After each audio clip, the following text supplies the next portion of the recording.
Hello दोस्तों, स्वागत अपने प्यारा सा यूट्यूब चैनल मिस्टर स्पिरिचुअल ज्ञान। चलिए जानने का प्रयास करते हमें किन 5 जगहों पर चुप रहना चाहिए। गौतम बुद्ध ने कहा, इन 5 जगहों पर चुप रहना सीखो। A Buddhist story on peace. जो लोग बुद्धिमान हैं वह यह जानते हैं कि शब्द हथियार की तरह होते हैं जिनसे किसी को भी बचाया जा सकता है या किसी को भी मारा जा सकता है।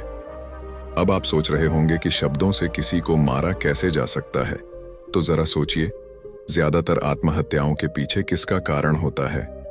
किसी के पति ने कुछ कहा, किसी के पिता ने कुछ कहा और उन लोगों ने आत्महत्या कर ली। यह आत्महत्या किसके कारण हुई? वो पीड़ित के मन को इतना दुखी कर गए कि उसके मन से वो दुख सहना और ज्यादा बर्दाश्त करना नामुमकिन हो गया और इसी वजह से उन्होंने आत्महत्या कर ली।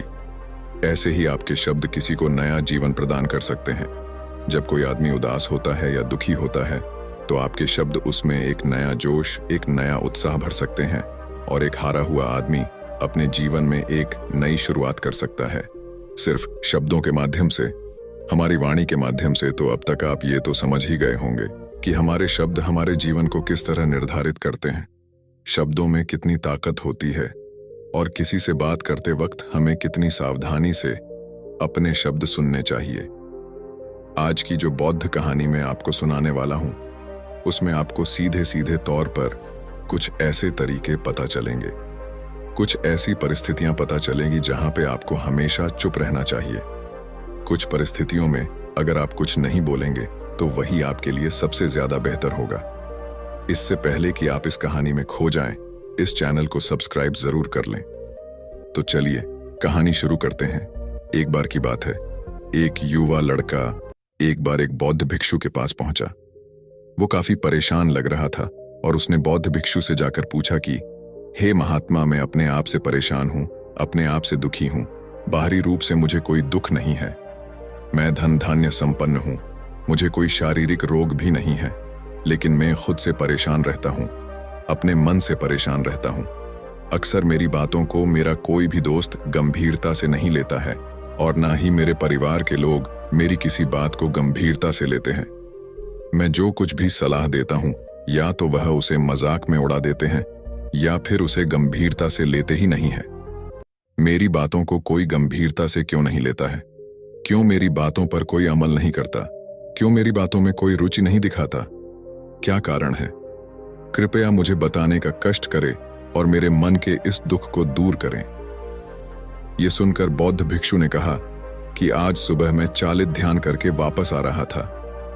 रास्ते में कुछ कौवे कांव कांव कर रहे थे और वहीं पर जब मैं चलता हुआ कुछ दूर आया तो मुझे एक मोर की मधुर आवाज सुनाई दी। यह सुनकर अचानक मेरे मन में ख्याल आया कि कौवे कितना कांव कांव करते हैं, कितना बोलते रहते हैं, लेकिन कोई भी प्राणी कौवे की आवाज को पसंद नहीं करता।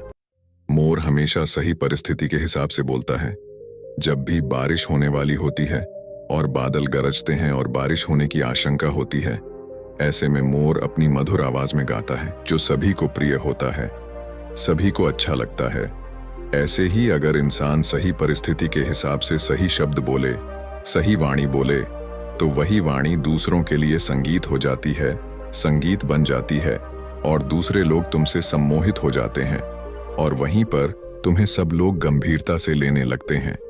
और दूसरी तरफ अगर तुम यूं ही बेफिजूल ऐसे ही बोलते रहते हो, बिना किसी बात के बोले चले जाते हो, तो फिर तुम्हें कोई गंभीरता से नहीं लेता।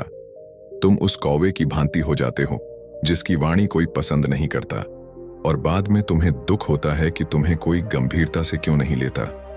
इसीलिए अपने शब्दों को बेहद बुद्धिमानी के साथ इस्तेमाल करना सीखो। अगर तुम नहीं सीखोगे तो समाज में तुम्हें कोई सम्मान या कोई गंभीरता से नहीं लेगा।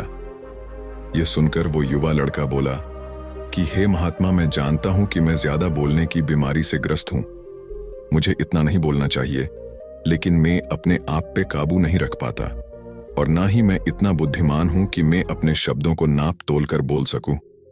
मैं तो किसी से बात करते वक्त इतना सोचता भी नहीं कि मुझे अपने शब्द किस तरह इस्तेमाल करने हैं।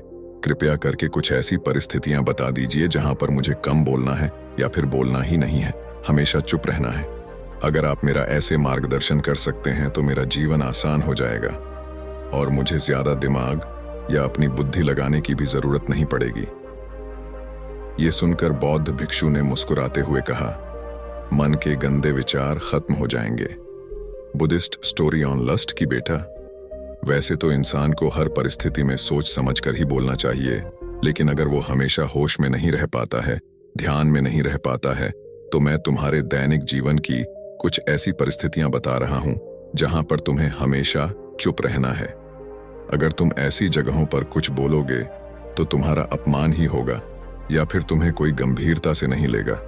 सबसे पहली जगह है, या यूं कहे ऐसी परिस्थिति जहां पर इंसान को हमेशा चुप रहना चाहिए, वो है जब किसी ऐसे विषय के बारे में बातचीत हो रही हो जिसके बारे में आपको कोई जानकारी ही नहीं है। तो ऐसी परिस्थिति में व्यर्थ में बीच में टांग अड़ाना, अपना ज्ञान देना, व्यर्थ का ज्ञान, आपको कुछ पता नहीं है लेकिन फिर भी आप अपना ज्ञान देने के लिए उत्सुक हैं, तो ऐसी जगह पर आपका अपमान ही होगा।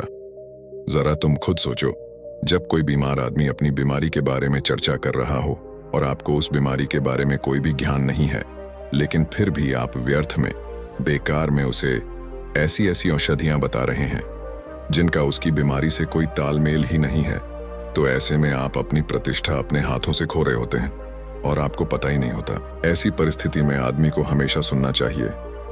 ध्यान से सुनना भी एक कला होती है। अगर आप सुनने का दिखावा करेंगे तो कहीं ना कहीं सामने वाले आदमी को यह एहसास हो जाता है कि ये मेरी बात पूरे ध्यान से नहीं सुन रहा है। इसीलिए जब आपको किसी विषय के बारे में पूरी तरह से जानकारी ना हो तो वहां पर केवल अपने कान लगाना ही ज्यादा महत्वपूर्ण होता है, ज्यादा जरूरी होता है। आप उस इंसान की बातें ध्यान से सुन सकते हैं और इसी बीच आप दोनों के बीच एक संबंध पैदा होगा और उस संबंध सच्चा होगा, क्योंकि आपने उसके बात को बड़े ही ध्यान से सुना है और इस बात का पता सामने वाले को भी होता है। तो हम बिना कुछ बोले सिर्फ सुनने मात्र से किसी को अपना दोस्त है, अपना मित्र बना सकते हैं। इस बात को हमेशा ध्यान में रखना। दूसरी जगह जहां इंसान को हमेशा चुप रहना चाहिए वो है खाना खाते वक्त। खाना इंसान को हमेशा चुप रहकर खाना चाहिए, मौन रहकर खाना चाहिए। महात्मा बुद्ध और उनके भिक्षु हमेशा चुप रहकर भोजन करते हैं, शांत भाव से भोजन करते हैं, परिपूर्ण होकर भोजन करते हैं, पूरी तरह से करते हैं, एक एक टुकड़े का स्वाद लेकर भोजन करते हैं। और ऐसा भोजन जब आपके शरीर में पहुंचता है तो वो आपके अंग अंग तक ऊर्जा पहुंचाता है। अक्सर हम भोजन करते वक्त कुछ ना कुछ बोलते रहते हैं, कुछ ना कुछ सुनते रहते हैं, लेकिन मौन रहकर पूरा स्वाद लेकर उस भोजन को कभी नहीं करते। हम उस भोजन को करते वक्त आधे अधूरे ही रहते हैं और इसीलिए हमारा शरीर रोगों से ग्रस्त हो जाता है। जरा तुम खुद सोचो, बौद्ध भिक्षु हमेशा भिक्षा लेकर भोजन करता है और भिक्षा भी कितनी बिल्कुल मामूली सी, और वो भी एक वक्त। तो एक वक्त भोजन करने के बाद भी वो इतने स्वस्थ रहते थे, इतने उत्साह, जोश और आनंद से भरे होते थे। और हम तो इतना खाना खाते हैं, इतनी सारी भोजन की सामग्री हमारे लिए उपलब्ध होती है, लेकिन हमारे शरीर में कोई ऊर्जा नहीं होती। इसका सबसे बड़ा कारण होता है कि हम अपना भोजन होश में नहीं करते हैं, परिपूर्ण होकर नहीं करते हैं, मौन रहकर नहीं करते हैं। इसीलिए अपना भोजन हमेशा मौन रहकर ही करो। तीसरी जगह जहां पर अगर आपने चुप रहना सीख लिया तो इसका मतलब यह है कि आपने अपने ऊपर विजय हासिल कर ली। जी हाँ, गुस्से में शांत रहना या चुप रहना इतना आसान नहीं होता है। अक्सर हम गुस्से से भरकर कुछ ऐसे शब्द या अपशब्द बोल जाते हैं जिसका पछतावा हमें हमेशा रहता है, लेकिन जुबान से निकला हुआ शब्द वापस नहीं हो सकता, उस शब्द को मिटाया भी नहीं जा सकता। अब वो जिंदगी भर हमारे दामन से जुड़ चुका है और वो गुस्से में बोला गया अब शब्द हमारे मन को समय समय पर बेचैन करता रहता है, दुखी करता रहता है। लेकिन गुस्से के वक्त चुप रहना सीखना भी एक बहुत बड़ी कला होती है। गुस्से में आदमी का अपने ऊपर काबू कहाँ रहता है, अपनी इंद्रियों को वश में कहाँ रख पाता है। इसीलिए इस कला को आप तभी सीख सकते हैं जब आप गुस्सा भी होश में रहकर कर पाए। जब भी आपको गुस्सा आए, आपके दिमाग में सिर्फ एक ही बात आए कि मुझे चुप रहना है, मुझे किसी से कुछ गाली गलौच नहीं करना, किसी को कोई अपशब्द नहीं बोलना। और जब ये विचार गुस्से के साथ जुड़ जाता है और धीरे धीरे ये आदत बन जाता है तो आप अपने गुस्से को भी काबू में करना सीख जाते हैं। जब भी कभी गुस्सा आए तो किसी को कुछ बोलने की बजाय कुछ शारीरिक व्यायाम करना शुरू कर दो। उछलना, भागना, दौड़ना, जिम करना, कुछ भी। आप ऐसा व्यायाम कर सकते हो जिसमें आपका शरीर थक जाए। आप पाएंगे कि जब आपका शरीर थक जाता है तो आपका मन भी शांत हो जाता है। आपने उस गुस्से की ऊर्जा को एक सकारात्मक रूप दे दिया, और यही बुद्धिमान व्यक्ति की पहचान होती है, जो दूसरों के तानों से भी अपना घर बना लेता है, अपनी कामयाबी के रास्ते निकाल लेता है। वही सच में बुद्धिमान आदमी है जो जहर को भी दवा बनाकर इस्तेमाल करना सीख जाए। वही असली बुद्धिमान होता है। चौथी जगह, जहां आप चुप रहेंगे तो आपके लिए वही सबसे ज्यादा बेहतर होगा, वही आपको सम्मान दिलाएगा। चौथी जगह है जब चार लोग आपस में बैठकर बातें कर रहे हो। कोई बैठक कर रहे हो तो वहां पर जब चार लोग बात कर रहे होते हैं तो चारों लोग एक साथ तो बात कर नहीं सकते। एक बार में एक व्यक्ति बोलेगा और तीन सुनेंगे, तभी वो बैठक कामयाब हो पाएगी, तभी वो चर्चा सही रूप में आगे बढ़ पाएगी। लेकिन अगर कोई आदमी ऐसा बैठा हुआ है जो बीच में ही दूसरे की बात काटकर अपनी बात को ऊपर रखना चाहता है, तो ऐसे में वो चर्चा या वो बैठक आपको कहीं नहीं पहुंचाएगी और चारों लोगों के बीच आप सबसे मूर्ख कहलाओगे। अगर आपको अपनी बात कहनी है तो सामने वाले को अपनी बात पूरा करने दो, उसके बाद अपने विचार रखो। यही एक भद्र पुरुष या फिर कहीं अच्छे आदमी की पहचान होती है। और आखिरी जगह, अगर हमारे माता पिता हमें कुछ कह देते हैं, हमारे बड़े बुजुर्ग हमें किसी बात पर डांट देते हैं या हमें थप्पड़ भी मार देते हैं, तो ऐसी जगहों पे आपका चुप रहना ही उनके प्रति सम्मान दिखाएगा, उनके प्रति आदर का भाव व्यक्त होगा। अगर आप उनके सामने उनका विरोध कर देते हैं, उनका प्रतिरोध कर देते हैं, तो वो गुस्सा तो थोड़ी देर बाद शांत हो जाएगा, लेकिन वो कही गई बात, वो विरोध किया हुआ शब्द या फिर कुछ भी उल्टा सीधा हमेशा आपके मन को सताएगा और आपके माता पिता को हमेशा यही लगेगा कि आज ये हमारी इज्जत नहीं करता। अपने डर को ताकत में बदलो। A motivational Buddhist story on life.